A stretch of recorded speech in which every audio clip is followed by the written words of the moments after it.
Matt Gaetz, welcome to the program. Matt, tell us about what happened yesterday. A lot of news. You guys struck down a rule vote. A lot of this parliamentarian stuff I don't even quite track, but it was symbolic because it was done as a message of outrage against the debt ceiling vote. Matt Gaetz, the floor is yours. As you know, Charlie, in January, there was an agreement with Speaker McCarthy that allowed him to ascend to that position, and that agreement has been violated.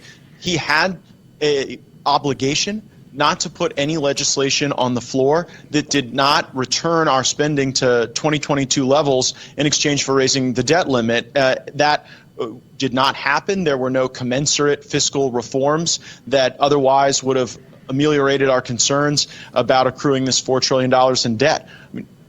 So where do we go from here? We can't just have a violation of that agreement and proceed as if nothing happened. We have to reconstitute the power-sharing agreement between Kevin McCarthy and House conservatives, and until we reconstitute that agreement, it's my suspicion that we're not going to simply allow him to play out failure theater on the floor of the House of Representatives. So walk us through it, Matt. Does that mean that you're going to do a motion to vacate, or is that really not in the cards? Is this a family squabble? Is this going to pour into maybe you calling for a leadership change? Walk us through some of the inside baseball here. I don't want to vacate, and I don't want to placate. I see no reason to turn Speaker McCarthy into a martyr for the establishment. I really want Speaker McCarthy to be the most successful House Speaker in American history. But we're not going to get there by making repeated $4 trillion mistakes. And that's what we saw. I mean, weren't you upset when you saw that it wasn't Joe Biden who wanted to suspend the debt limit until 2025? It was Kevin McCarthy. It was Kevin McCarthy's idea. Yeah. It was his idea to take spending off the table before the election. In addition to that being a sellout of the American people, it is one of the dumbest tactical political moves one could imagine, because we're winning on the issue of spending. People see that government spending is causing inflation. And so if we could re-ripen that issue and go take another bite out of Joe Biden before the election, that would be wise. Kevin McCarthy exceeded the authority that he was given. He viewed the Limit Save Grow Act as a permission slip to freelance, and we must now correct that misassessment. So the correcting of the assessment, what is this rule vote stuff, Matt? Again, I only understand it. Most people say rules. What are you talking about? Again, go ahead. You took over the floor. The bottom line is Kevin McCarthy has to have a coalition with someone to be able to operate the floor. And that coalition either is with House conservatives, which it was during the first 5 months of his speakership, or that coalition is with Hakeem Jeffries, as it was on the debt limit. And our message to Kevin McCarthy is that he has to be monogamous with one coalition or the other. He can't put House conservatives on his arm and parade us around for 5 months and then go jump in the back seat with Hakeem Jeffries when he wants to do a $4 trillion debt limit deal, expecting he'll be welcomed back home by House conservatives. So if he's going to have a monogamous coalition with Hakeem Jeffries, then let's lay that bare before the country, and let's see how well that goes for him. It didn't allow him to get a vote on a matter he wanted to take a vote on yesterday, but we're not going to be the entity in this relationship that watches him go and engage in a dalliance with Jeffries and then welcome him back with open arms. So this looks like a squabble. What concessions, what actions, what behaviors would satisfy you and your colleagues? Say, okay, we're back on track. Anything? I'm sure there's something, right? Because Matt, we'd admit there's some good stuff that we're seeing, right? Some of the oversight stuff I like. So what do you think is the ask? What is the ask to remedy this speed bump? What we have done so far is we have presented to Speaker McCarthy the violation of the core element of the agreement that allowed him to become Speaker, and we've asked him how he plans to remedy his violation. So far, his answers to us have been insufficient and inadequate. And so, I'm not speaking for anyone but myself here, but I do think that we're going to have to revisit how House conservatives are represented on committees, how matters proceed to the floor, and what the doctrine is whenever Kevin McCarthy wants to go buy Democrat votes with earmark money over the Farm Bill or the National Defense Bill or any other measure that might come to the House. We have to understand that doctrine. So I don't know that it's a key deliverable so much as it's a reconstruction of the architecture of the power sharing agreement. Okay, so legislatively, there's this pistol brace bill that might be coming up. There's some really big things. And then summer is kind of it's a hot, and then it gets totally dead, right? The recess is what, 2, 3, 4 weeks, 6 weeks almost. It seems like it's yeah. forever. We take a month off for about 7 weeks. Take a month off for 7 weeks. So I think it's important that we start to make some real progress. At least we start to get some of this stuff figured out, right? And so, what are some of then the legislative asks that you and Congresswoman Boebert have? I mean, because this is not just, I'm sure, a detail thing. I'm sure there's some stuff that says, hey, we have to accelerate, some make goods. Is that correct? Yeah, in the original deal, there was a requirement for a vote on term limits. We haven't had that vote on term limits. In that original deal, there was a demand for a vote on a balanced budget. We haven't had a vote on a balanced budget.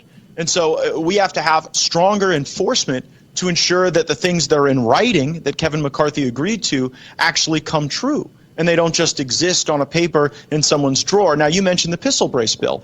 That was supposed to be up this week. But because Andrew Clyde voted with me on the debt limit procedural matter, the vote was pulled from this week as an act of punishment and retaliation. So think about this.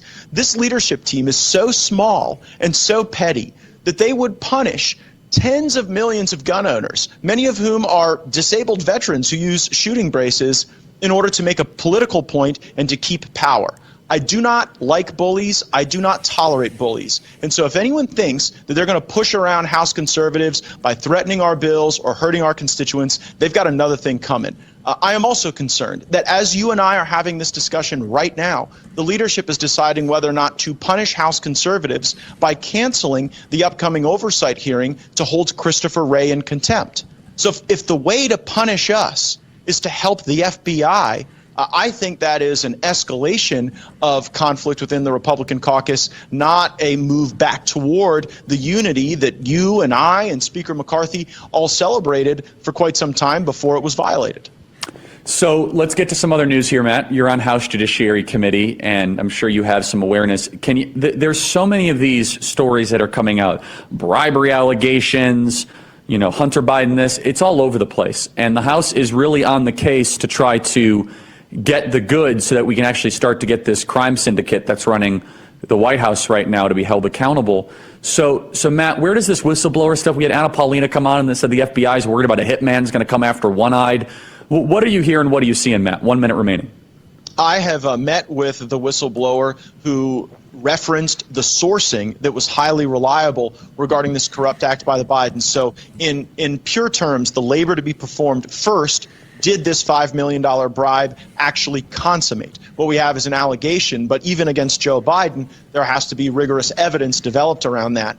Second, who was involved in shutting down this investigation? And to me, that's just as bad. If you had people at the FBI who were taking any derogatory information about the Bidens and downgrading it and labeling it Russian disinformation, then that is election interference happening in the highest echelons of our law enforcement and our national security state. Matt Gaetz, stay right there. I want to talk more about what's going on in the House. And I mean, it's amazing how much of the legislative calendar has already kind of been eaten up.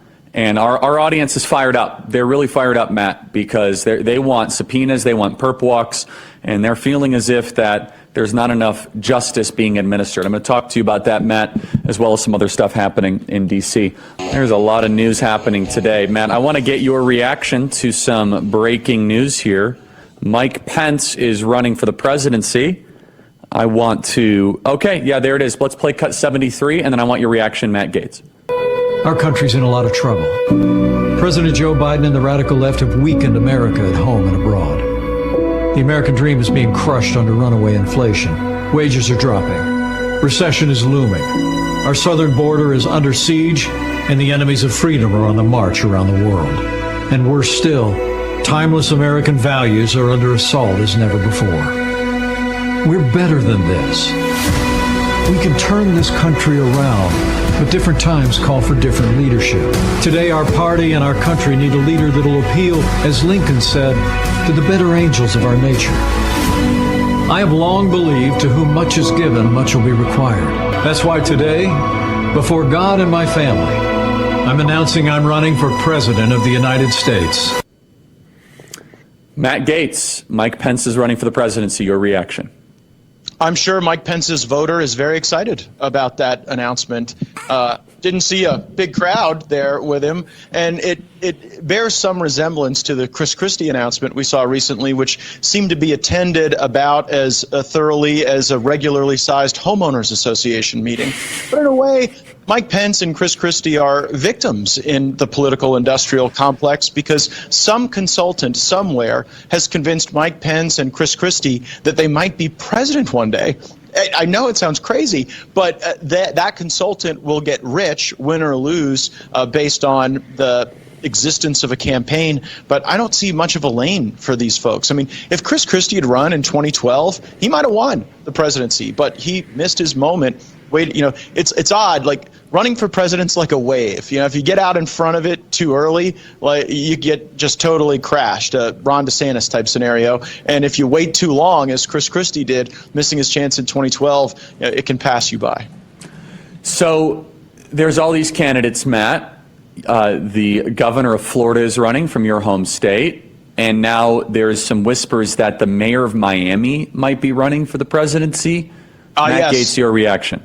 Francis Suarez, the kind of Republican who endorsed Hillary Clinton over Donald Trump and the kind of Republican who endorsed Andrew Gillum over Ron DeSantis. Who knows? Francis Suarez may run with Andrew Gillum as his running mate, for all I know. But he's not the type of Republican we really think highly of in Florida. He's carved out a niche for himself in Miami, where his father also served in the same post as mayor. And I don't know that there's really a political reach for him beyond the 305. So, Matt, I want to get your insight into this. I know we're kind of going boom, boom, boom, but you can handle it. You're built for TV. By the way, when Matt Gaetz filled in on Newsmax, he had higher ratings than CNN. Is that right? I did. I beat CNN one night and MSNBC the next. All right, so now I'm really going to ask you the hard. Now you're at a level where I can ask you the curveballs and the sliders. So, Matt, the smart money, quote unquote, says Donald Trump's going to be indicted soon. He's basically saying it. Eric Trump seems to be saying it. This is very concerning. Jim Jordan has sent out a letter saying, we want information about this. But, Matt, this is direct election interference. They're going to have Donald Trump under multiple indictments simultaneously. Your reaction? I think his numbers will go up. I mean, think about what they're going to indict him for. A dispute with the archivist.